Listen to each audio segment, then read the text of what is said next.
The fire crackled in the hearth. Outside, London was cloaked in its familiar fog. Inside 221B Baker Street, Sherlock Holmes sat engrossed in thought.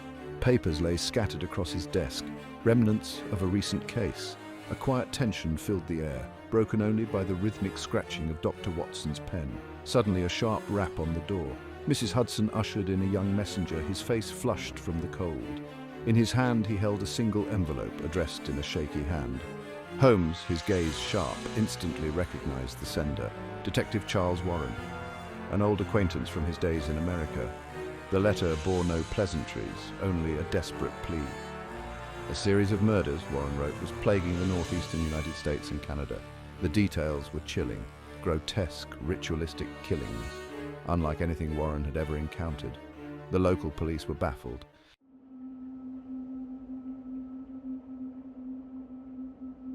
A flicker of intrigue crossed Holmes's face.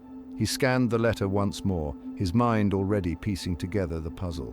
The writing was hurried, desperate. Warren, a seasoned detective, was clearly out of his depth. This was no ordinary case. It whispered of something dark and sinister, something that resonated with Holmes's own brilliant, analytical mind. He glanced at Watson, who had set aside his journal and was observing him with quiet curiosity. "It appears, Watson," Holmes declared, his voice sharp with anticipation, "that our services are required once more, this time across the Atlantic." Watson, though surprised, was not entirely taken aback. He had, after all, borne witness to countless instances of his friend's uncanny ability to be drawn to the most baffling of mysteries. He knew that look in Holmes's eye, the gleam of a challenge accepted, of a mind eager to unravel the threads of a complex tapestry.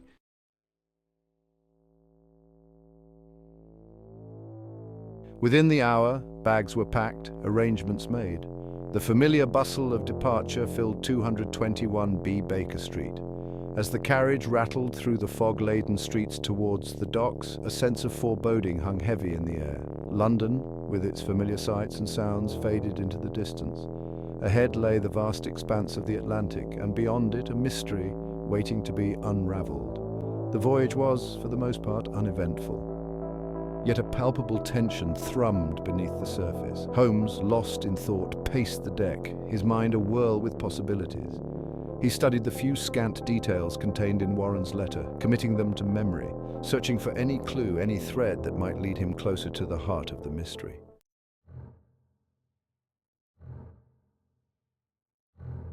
The bustling port of New York City came into view. The air, even from afar, seemed different. A subtle shift from the familiar dampness of London to a crisper, colder bite. As they disembarked, the energy of the city washed over them, a stark contrast to the quiet intensity of their Baker Street lodgings. Detective Charles Warren, a man weathered by years on the force, awaited them on the pier. His face, etched with worry, spoke volumes even before a word was uttered. The warmth of his greeting couldn't mask the underlying tension. New York, it seemed, was a city holding its breath. Fear, though unspoken, lingered in the faces of passers-by, in the hurried footsteps echoing on the cobblestones. "Holmes, thank God you've come," Warren said, his voice raspy with fatigue. "These past few weeks, they've been unlike anything we've ever seen." He led them through the labyrinthine streets, the city's energy somehow more unnerving than reassuring. The carriage clattered over the cobblestones, each bump a stark reminder of the urgency of their mission.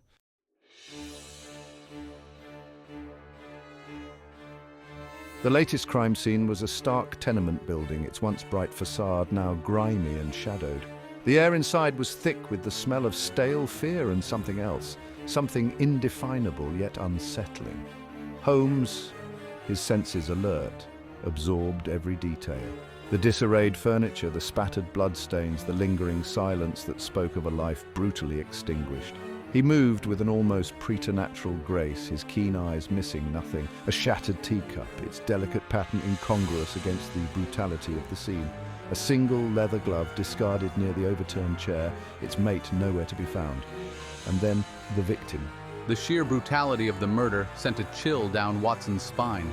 It was one thing to read about such horrors in Warren's letter, quite another to be confronted with the stark reality. The victim, a young woman, her face contorted in a silent scream.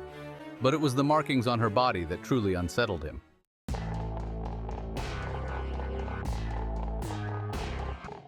These symbols, Holmes murmured, his long fingers tracing the air above the strange markings on the victim's skin. They are not random. He straightened, his eyes gleaming with that familiar intensity that signaled a mind hot on the trail of a truth. This is no mere act of violence, Watson. This is something far more sinister. Warren, his face etched with a mixture of dread and fascination, nodded grimly. We've seen these symbols at every crime scene, the same pattern, carved with chilling precision. He pulled out a worn notebook, its pages filled with sketches and notes, the desperate scrawls of a man grappling with the unknown. I believe, Holmes declared, his voice sharp with conviction, that we require the expertise of someone who can decipher the language of these symbols. He turned towards Watson, a plan already forming in his mind. A scholar, Watson, someone well-versed in the ancient and the arcane.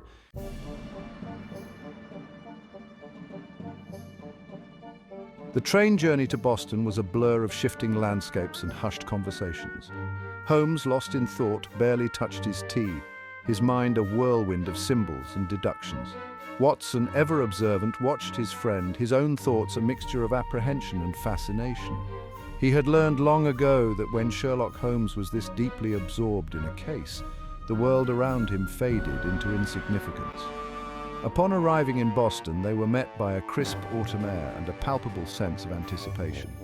Their destination, a stately brownstone on a tree-lined street home to Dr. Evelyn McAllister, a renowned anthropologist and expert in ancient languages. Dr. McAllister, a woman of sharp intellect and even sharper wit, greeted them in her book-lined study. The scent of old paper and leather hung heavy in the air, a testament to a lifetime dedicated to unraveling the mysteries of the past. She listened intently as Holmes, his voice precise and clipped, laid out the details of the case, his words punctuated by the rhythmic tapping of his fingers against the polished surface of her desk.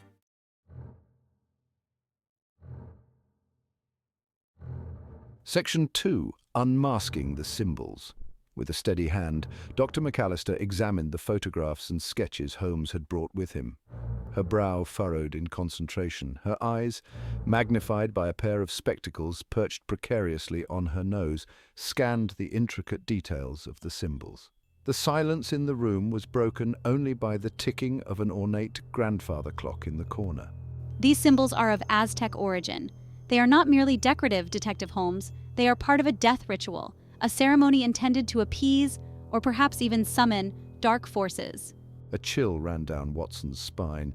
He had always scoffed at tales of the supernatural, preferring the comfort of logic and reason. Yet in that moment, surrounded by the weight of Dr. McAllister's knowledge and the undeniable eeriness of the symbols themselves, he couldn't shake the feeling that they were treading on dangerous ground.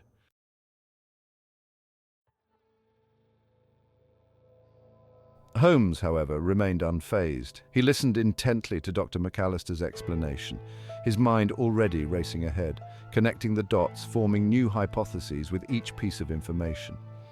The ritualistic nature of the murders, the chilling precision of the symbols, the escalating brutality, it all pointed to something far more sinister than a mere serial killer.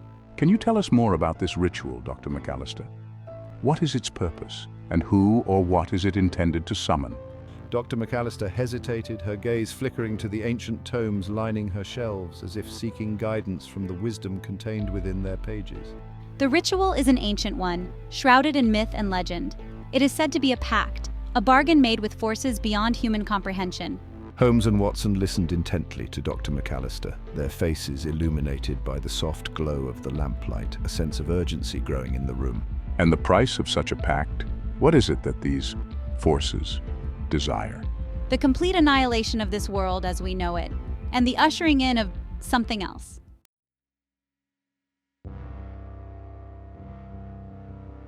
The train rattled north, carrying Holmes and Watson further from the familiar bustle of Boston. Each mile seemed to deepen the sense of foreboding that had settled upon them. The landscape outside the window transformed from rolling hills and bustling towns into dense forests and imposing mountains. Holmes, ever restless, paced the confines of the compartment. Maps and notes lay scattered on the table before him, a testament to his relentless pursuit of the truth. The revelations of Dr. McAllister had added a new dimension to the case, a layer of ancient dread that chilled him to the core. Watson, though accustomed to his friend's eccentricities, couldn't shake the feeling of unease that had taken root in his gut. The further north they traveled, the more oppressive the atmosphere became. It was as if they were venturing not just into a different land, but into the heart of an ancient and malevolent mystery.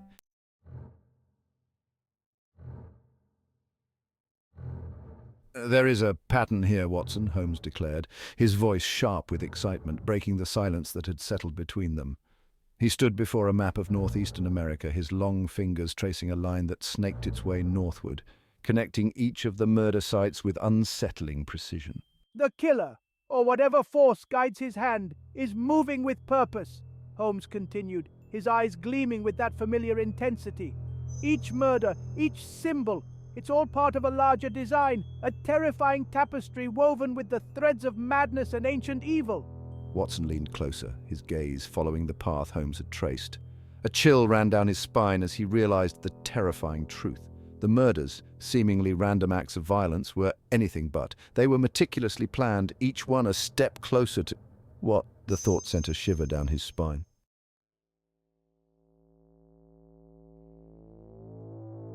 The train pulled into the station at Pine Creek, a small, isolated town nestled amidst the vast wilderness of northern Ontario. As they stepped onto the platform, the silence was deafening. Gone was the familiar cacophony of city life, replaced by an almost eerie stillness. The air was heavy with the scent of pine needles and damp earth, the silence broken only by the distant cry of a loon. Even the sunlight seemed different here, filtered through the dense canopy of trees, casting long, ominous shadows across the deserted street. A lone figure stood waiting for them. Silhouetted against the backdrop of the imposing forest, Sheriff Abigail Carter, a woman hardened by the isolation and harsh realities of life on the edge of civilization. Her eyes, though weary, held a steely glint that spoke of a spirit unbroken. "You're here about the murders, then?" she asked, her voice devoid of preamble. "Follow me. I'll take you to the first one."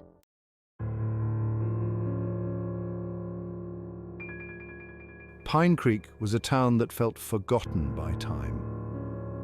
The forest pressed in on all sides, a wall of dark green and deeper shadow. The air hung heavy with the scent of pine needles and damp earth, a fragrance that did little to mask the underlying sense of unease. Sheriff Carter led them through the town, her footsteps echoing on the wooden sidewalks. The few townsfolk they passed hurried by, their faces etched with a mixture of fear and suspicion. Whispers followed them like shadows, hushed voices speaking of ancient curses and things best left undisturbed. "The forest," Sheriff Carter said, her voice low, her gaze fixed on the dense undergrowth that seemed to press against the very edge of the town. "It has a way of getting under your skin. Some folks say it holds secrets, things best left buried." Holmes nodded, his eyes scanning their surroundings, missing nothing. He could sense the fear that clung to this town, a palpable weight that hung heavy in the air. It was in the furtive glances of the townsfolk, in the way they avoided eye contact, in the very silence that seemed to amplify every creak of a floorboard, every rustle of leaves.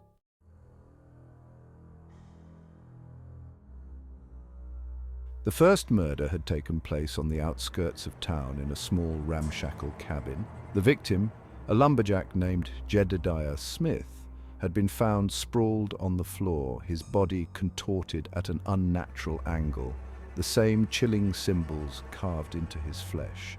Holmes moved through the scene with his usual methodical precision, his keen eyes taking in every detail. The overturned furniture, the shattered lamp, the bloodstains that had already darkened to a rusty brown. But it was the symbols that held his attention, their intricate patterns speaking of a darkness that ran deeper than any earthly crime. "The killer was in a hurry," Holmes murmured, more to himself than to the others. Or perhaps, driven by something that defied rational thought. "Driven mad by the forest, you mean?" Sheriff Carter asked, her voice tinged with a hint of bitterness. "It wouldn't be the first time. This town, it has a way of claiming those who linger too long in its shadow."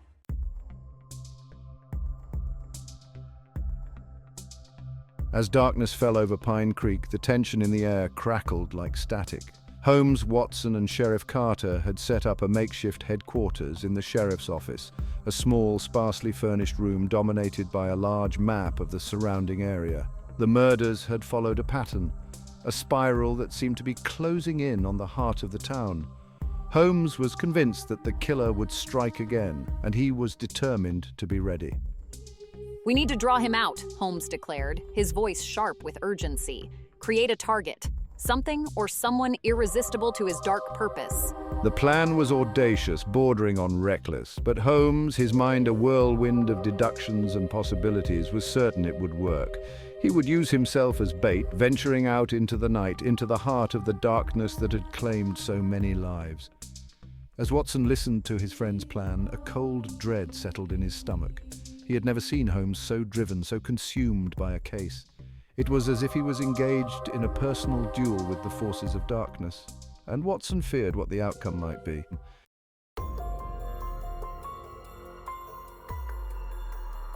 The killer's confession was a rambling, incoherent mix of religious fervor and primal fear. He spoke of ancient forces, of a pact made with beings beyond human comprehension. He claimed to be a servant, a mere instrument in the hands of a power far greater than himself. Following his directions, they ventured deep into the forest, a place where the sunlight struggled to penetrate the dense canopy of leaves. The air grew heavy with the scent of damp earth and decay, the silence broken only by the rustle of unseen creatures and the frantic beating of their own hearts. "He spoke of an altar," Holmes said, his voice barely a whisper above the rustling leaves. His eyes, though, were alert, scanning their surroundings, missing nothing. A place of power where the veil between worlds is thin. Watson shivered despite the oppressive heat. The deeper they ventured into the forest, the more he felt an unsettling presence pressing in on them. It was as if the very trees were watching them, their gnarled branches reaching out like skeletal fingers.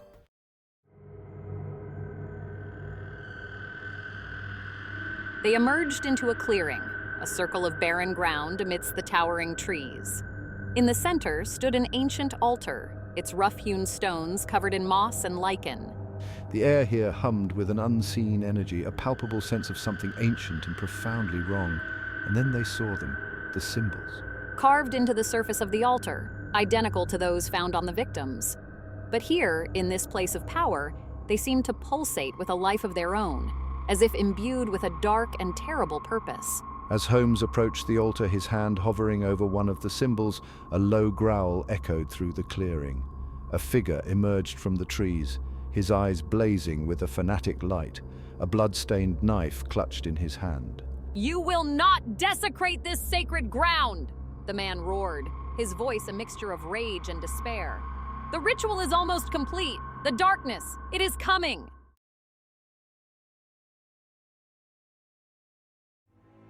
A struggle ensued, a desperate dance of shadows and flashing steel.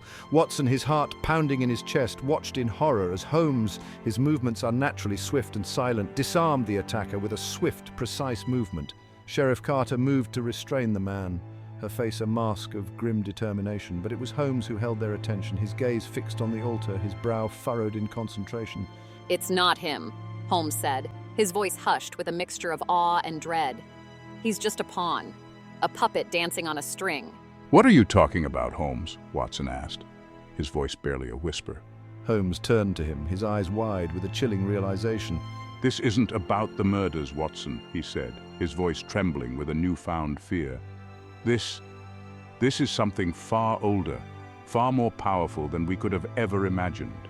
As he spoke, a low hum began to emanate from the altar. The symbols, bathed in an eerie green light, seemed to writhe and twist, as if straining against unseen bonds. The air crackled with static, the forest around them falling silent, holding its breath. A cold wind swept through the clearing, whipping the trees into a frenzy. The air grew heavy, oppressive, as if a great weight had settled upon their chests. The humming from the altar intensified, morphing into a low, guttural chant that seemed to vibrate deep within their bones. And then a voice, cold and ancient, slithered through their minds. "You have stumbled upon something forbidden, mortals," it hissed, its tone laced with a chilling amusement, a power beyond your comprehension. Watson, his breath catching in his throat, felt a primal fear grip him, a terror that bypassed rational thought and burrowed deep into his soul. He looked to Holmes, seeking reassurance, but found only a reflection of his own terror in his friend's wide, unblinking eyes. Who are you? Holmes managed, his voice raspy, barely audible above the howling wind. The voice chuckled, a dry, brittle sound that sent shivers down their spines. I am the architect of your despair, it whispered, the weaver of nightmares. And this is merely the beginning.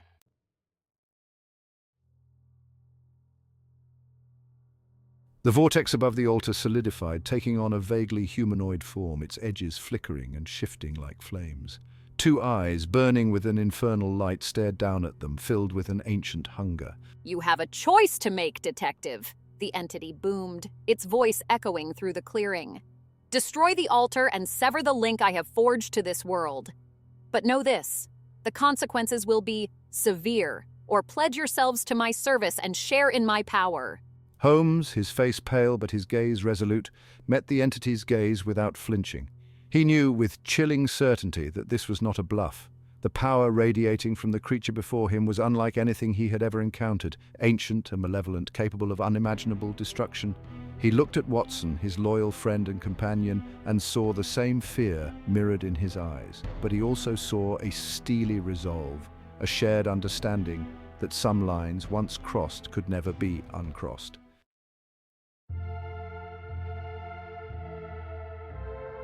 We choose neither, Holmes declared, his voice ringing with an unexpected strength. He stepped forward, placing himself between the entity and his friend. The entity laughed, a sound that chilled them to the bone. You misunderstand, detective, it hissed. The choice has already been made. Simply by being here, by witnessing my power, you have already become players in my game. And with a deafening roar, the clearing was engulfed in blinding white light. When Watson opened his eyes, blinking away the after-images, they were standing back in the sheriff's office. The air was still and silent, the only sound the ticking of the clock on the wall. The entity was gone, the altar destroyed. But the memory of its power, the chilling knowledge of its existence, lingered like a shadow over their hearts. They had won a victory, but at what cost? The game, it seemed, was far from over.